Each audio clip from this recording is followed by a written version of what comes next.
Fortnite Battle Royale has been out for over 5 years now. Across that now half-a-decade time span, there have been 22 total seasons, each with their own respective theme and changes to the gameplay.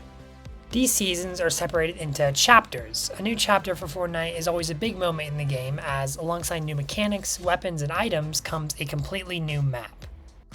As the years have gone by, we have played through 3 different chapters of Fortnite on 3 different islands. I mean, technically they're all like the same island, just rearranged and flipped over or whatever, but different islands. The first 2 chapters were similar in length, but we've recently been told that Chapter 3 will be a little over half the length of Chapters 1 and 2. The Chapter 3 finale event, titled Fracture, will take place on December 3rd, which will be almost exactly 1 year from when the Chapter 2 finale event, The End, took place. Chapter 1 had 10 seasons, lasting about 711 days. Chapter 2 had 8 seasons, lasting about 781 days. We can assume that Chapter 2 was also planned to have 10 seasons, but after a lot of delays in the first 2 seasons, it was reduced to only 8. Chapter 3, on the other hand, has only had 3 complete seasons, with Season 4 ending in about a couple of days from the making of this video. And yet, the chapter is also planned to end on December 3rd alongside Season 4. This puts the total time of Chapter 3 at around 363 days, not even a full year. So, why is Epic ending the chapter so much quicker this time around? I mean, it feels like we've hardly even spent that much time on the Chapter 3 map, and we're already having to say goodbye to it. Well, there's a couple reasons for why they might be choosing to switch things up this time around. The most common reasoning that I've seen going around is that a lot of other Battle Royale games like Apex Legends and Call of Duty Warzone get new maps a lot more frequently than Fortnite does, and they're switching things up to more match those games and hopefully draw in more players. The idea is that Fortnite getting a new island once every 2 years was too slow for the game to keep up with the competition.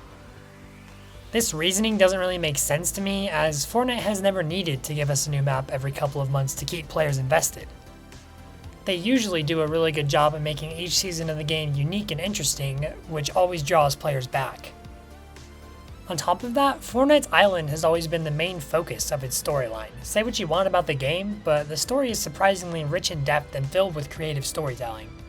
You've got the loop that resets every 22 minutes and gives in-world reasoning behind the gameplay, and then there's the 0 point that's basically the center of all reality and the most powerful object in the universe that everybody seems to want control of. The story does feature characters like the Seven and Jonesy, but the main focus is always what is happening to the island itself. Take a look back at every event that's taken place. They usually have a backstory that involves certain characters or factions, but the event is always something happening to the map itself and how it is being changed or attacked or whatever it is. With the island being the main focus of the narrative, anytime it changes is a big moment in the story, and in turn, a big moment for the game and its community. This is why it's worrying to see Epic starting to change the islands more often, as every time they do it, it loses some of its magic. If you think back to the first end event, the Black Hole, you can probably remember the whole experience pretty well. The meteor crashing into the 0 point and sucking the entire island in with it, Fortnite blacking out their social media and deleting all of their tweets, people going crazy and kids crying not knowing if Fortnite was ever coming back.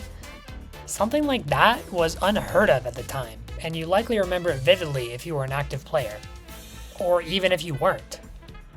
Now think back to last year's end event. The island flipping over was pretty damn memorable. I mean, the image of the map being perpendicular to the water and crashing into the Cube Queen with the incredible Chapter 3 theme playing in the background.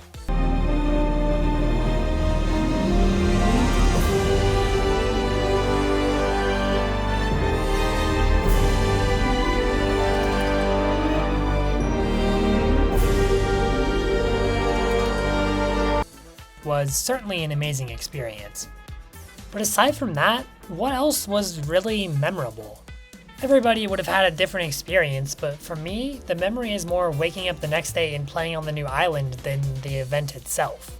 As cool as it was, it just didn't feel quite the same as the Black Hole event. It took me a little bit to figure out why I felt this way about it, but I think I figured it out. The problem is that each time they do a massive event like this, it'll always be slightly less exciting than the last one. The hype is there, but we always seem to look back on each event with less fondness than the one that came before it. Every time a live event has taken place over the last few years, immediately afterwards, people would all be talking about how it was the new best event. This happened with basically every event save the Ice King and the concerts until recently with the Collision event in Season 2. This was really the first event where the community was like, that was cool, but it wasn't as cool as, the first mech event. Basically, what I'm trying to say here is that reducing the time between the end of chapter events is a mistake because it becomes more and more difficult to impress your audience with the massive event if you do said massive event once a year.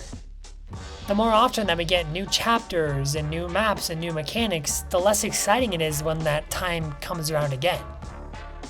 I think the time between Chapter 2 Season 1 and the island flipping event was a pretty perfect length. Sure, it was a long time on the same island and it dragged a bit, but it gives them a long time to craft the storyline and really expand on the little details of the map, which we hardly did in Chapter 3. For example, think of that bunker by Caddy Corner that was there from the start but didn't open until over 2 years later.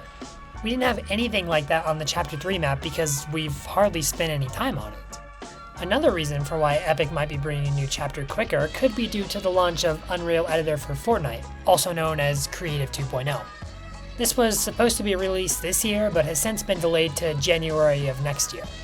Creative 2.0 is essentially going to be modding for Fortnite, which is going to bring in a massive audience and completely change the game going forward.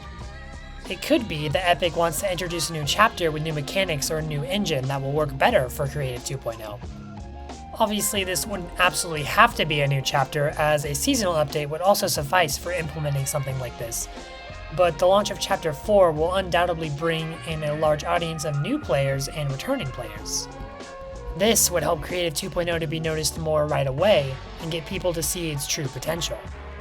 Either way, it will most likely be a huge success, but if more people are playing due to a new map, it'll gain more traction right away. I can understand why they would want to do this, but I still wish it was Chapter 3 Season 5 just so we could have more time to develop the storyline on this island. I do see the benefit of doing it this way, however, and maybe it means that Chapter 4 will be longer than Chapter 3 is. If they start doing a new chapter every year, it could start to become sort of boring and repetitive when, we get to Chapter 7 in only a few years' time. But that's just my take on the whole situation. I know I just spent a lot of time ranting and being negative, but I am excited for the Fracture event, and I do have a good feeling that it'll end up being one of the best events we've ever had.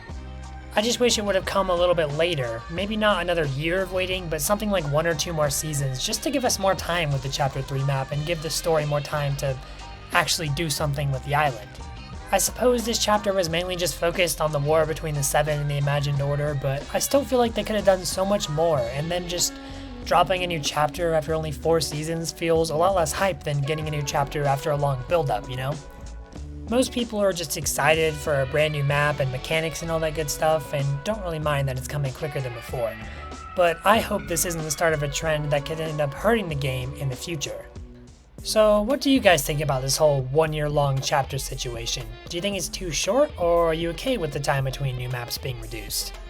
Would it be beneficial to stick to this trend or to continue with the ways that Fortnite has gone by for the last 5 years? Let me know your thoughts in the comments below, and don't forget to subscribe for more content coming in Chapter 4. Peace out.